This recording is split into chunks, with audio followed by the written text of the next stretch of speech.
What's up, Panko fam? A lot of you guys have been asking how I got into Harvard, and it's actually not something I've really talked about much on any of my platforms. So I figured, why not make a video that goes over everything I did as well as what most people get wrong? Because I know so many people way smarter than me and way more talented than me not getting into their dream colleges because they're not doing it correctly. This video has 5 parts. Number 1, my stats. Number 2, my extracurriculars in school. Number 3, my extracurriculars outside of school. Number 4, how I tied all of it into my application. And number 5, the most important part, what this means for you, my advice for you. First, my stats. I got a 1580 SAT, a perfect math score, and a 780 reading score. I'm actually not naturally smart at math, but I told myself I would take it until I got a perfect math score, so I studied over 200 straight days for the SAT. Hard work beats talent. Sometimes you have to stop complaining and just outwork the cards you've been dealt. As for grades, I got straight A's to an unweighted 4.0. I'm not exactly sure what my weighted GPA was, but I took a few AP classes freshman and sophomore year, and then all IB classes junior and senior year. And if you're not sure what an IB class is, it's essentially the same as an AP class. And I got a 5 on the 3 AP exams I took. Number 2, how was I involved in school? I did a lot of different things, but my 2 main things were student government and volleyball. I was class president freshman and sophomore year, and then school-wide president junior and senior year. And then I was captain of boys varsity volleyball every year.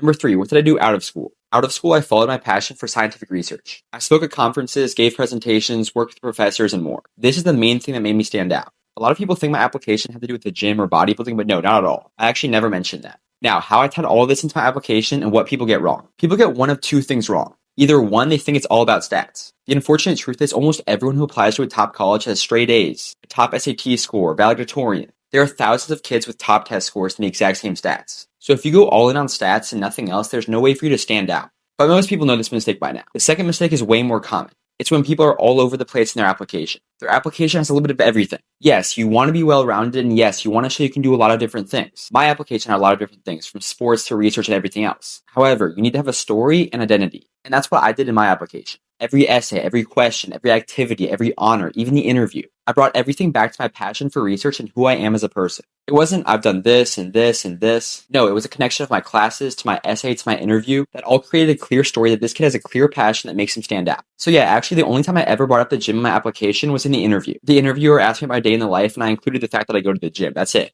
And number 5, my advice for you. Go all in on your biggest passion. If you don't know what that is, try as many things as possible. Learn about as many things as possible. Find that passion that sets you on fire, that makes you excited to wake up. Then, when you go all in on what you love, turn your application into a story of that passion. The admissions officer will see your genuine fire and love for this, and that'll become your identity that makes you stand out. And the best part is, if you fail and don't get in, now you're an expert on your biggest passion. You've created an incredible story. Bottom line, you don't need to be locked in your room grinding things you hate. Because at the end of the day, life is all about living a great story. Have some fun with it and stay locked in because we're all headed to the top together.